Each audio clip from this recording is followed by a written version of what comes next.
CIG is not holding back any punches, and they continue to surprise us. They just dropped a quick one on us and released a detailed picture of the Drake Pitbull in anticipation of the approaching DefenseCon. Let's review these current details and get right into it.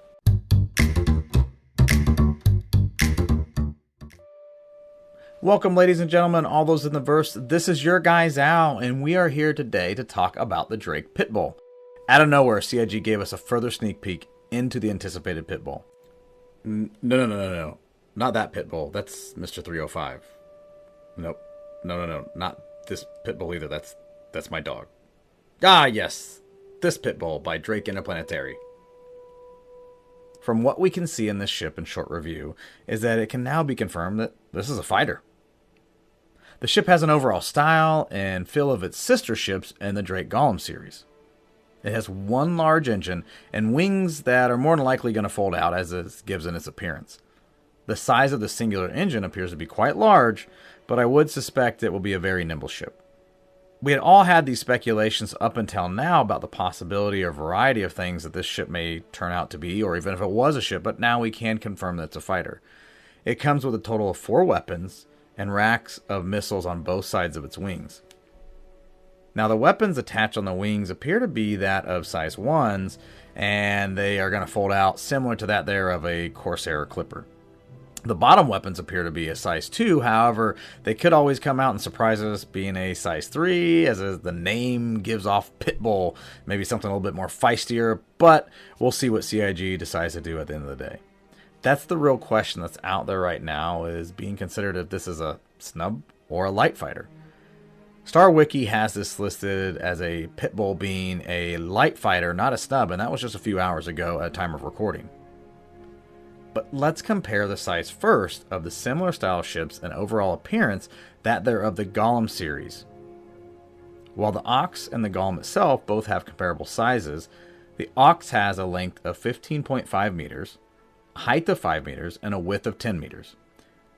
Now, with the current specs that are out there on Star Wiki for the Pitbull, they have it listed at 6 meters in length, a height of 3 meters, and a width of 3.9, giving it an overall half there of length, that of the Golem Ox. But if we really want to do a comparison and we're trying to determine if this is a light or a snub fighter, we really need to do those final numbers with Mirai's snub fighter, the Fury. Mirai's snub fighter, the Fury, has a length of 8 meters, a height of 2.6, and a width of 5.4. Now, when we compare those two numbers and look at the information we currently have, that gives Mirai Fury's overall a larger footprint and details that we currently have available to us, meaning that the Fury is a little bit larger than that there of the Pitbull. Based on these comparable informations, I would lean towards the Pitbull being Drake's version of a snub fighter rather than that of a light fighter, and one that would fit in a variety of Drake ships such as the Corsair and the approaching Ironclad. Now, another reason I feel this is a snub fighter is that I don't feel that this ship has a bay or room behind the seat. If it is anything like the Golem series, as we know, you can only get in the seat to and from the front of the ship, and there's no habitation or bay behind the seat itself. Looking at the original sneak peek CIG released us of the Pitbull seat, I don't see anywhere on here that gives indication that there would be room or a compartment behind the pilot seat, just that there through the front. But let me know of your thoughts in the comments. The other thing we have to consider is price point and what CIG may release this ship as, or starting at. If we look back at Mirai's Fury's original war bond price, that was at $50. Seeing that CIG has done some unique and very affordable prices in the most recent ships, such as the Aurora Mark II, being in the $40 to $50 range when we're talking about war bond, I would suspect they will match or even potentially beat that price to offer a great incentive to both new and old citizens. Really, at the end of the day, time will be the teller here of the truth behind what CIG will do and its price point behind the Pitbull, and we will find that coming up in DefenseCon.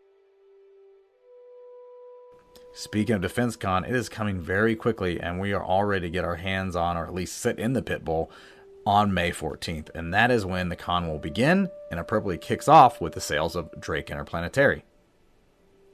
Tell me your thoughts of this ship. Would you add this snub or light fighter to your fleet? And more importantly, What will the cost be of this newest Drake ship into the verse? Want to be notified of future Star Citizen updates or videos through my channel? Please consider subscribing, hit that thumbs up, and the bell notifications for further videos. Drop a hello or 07 in the comments, and as always, stay social, my friends. When the void is knocking loudly, trying hard to settle in, don't you bother with the radio or pray to skies above. There is only one solution for the chaos that you love. Better calls out, better calls out.